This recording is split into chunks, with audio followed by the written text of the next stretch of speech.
Baiklah, saya akan menjelaskan mengenai kasus dari vitamin K deficiency in cystic fibrosis. Nah, di sini yaitu 50-year-old boy, yaitu seorang anak laki-laki usia 15 tahun. Chief complaint yaitu fever, purulent nasal discharge, and epistaxis, yaitu demam, keluar cairan hidung bernanah, dan juga mimisan. Symptom duration yaitu fever and persistent nasal discharge for the past 10 days, yaitu demam dan juga cairan hidung menetap selama 10 hari terakhir. Intermittent epistaxis for the past 2 days, yaitu mimisan muncul hilang timbul selama 2 hari terakhir. Easy bruising yaitu for the past 2 months, yaitu mudah memar selama 2 bulan terakhir. Past medical history yaitu cystic fibrosis, riwayat penyakit dahulu merupakan cystic fibrosis. Medication history itu has not been taking prescribed medication, yaitu riwayat obat, tidak mengonsumsi obat yang telah diresepkan. Coagulation study itu prothrombin time 25 seconds, yaitu increase, yaitu di sini 25 detik, yaitu meningkat. PTT 35 second.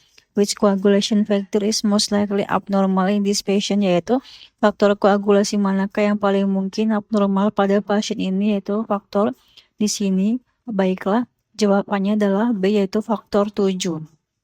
Nah, penjelasan kasus yaitu di sini inti kasusnya pasien punya cystic fibrosis lalu muncul yaitu mudah memar, mimisan atau epistaxis, PT memanjang, dan juga APTT normal. Ini paling cocok dengan defisiensi vitamin K sehingga menyebabkan gangguan aktivasi faktor 7. Jawabannya adalah B, yaitu faktor 7.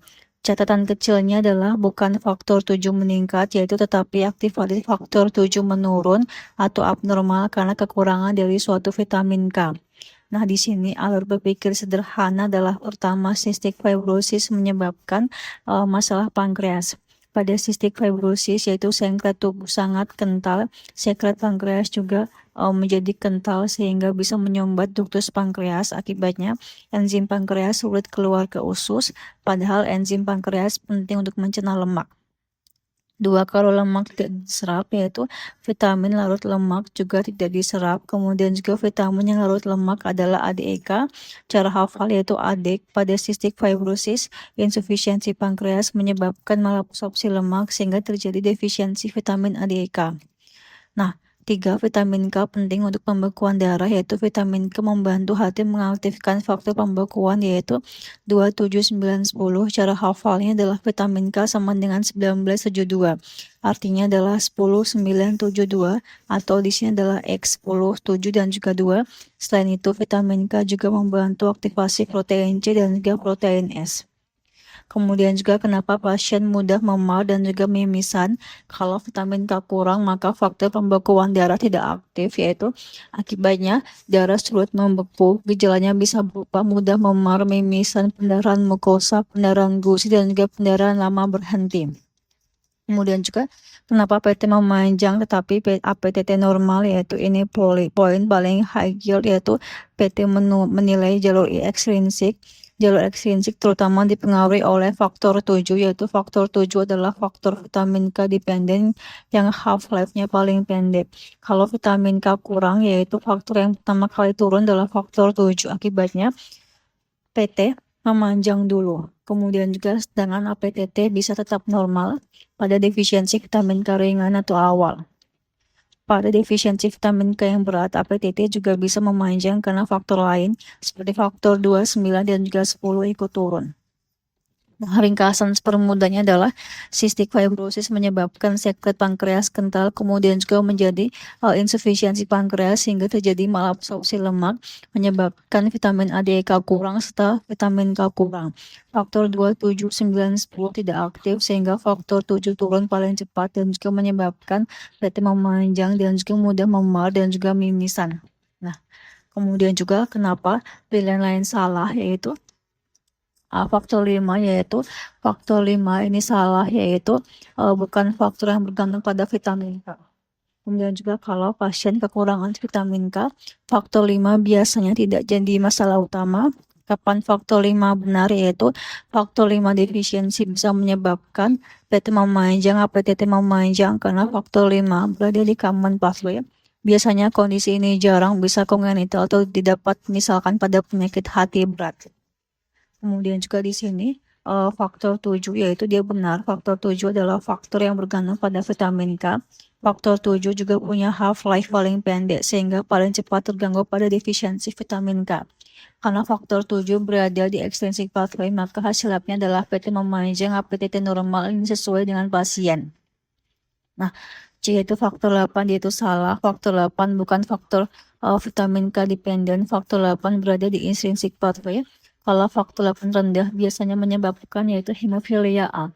Kapan faktor 8 benar, yaitu benar jika pasien punya anak laki-laki pendarahan sendi atau hematrosis, hematoma dalam riwayat keluarga X-linked, APTT memanjang, PT normal, jadi pola lab beda dari kasus ini.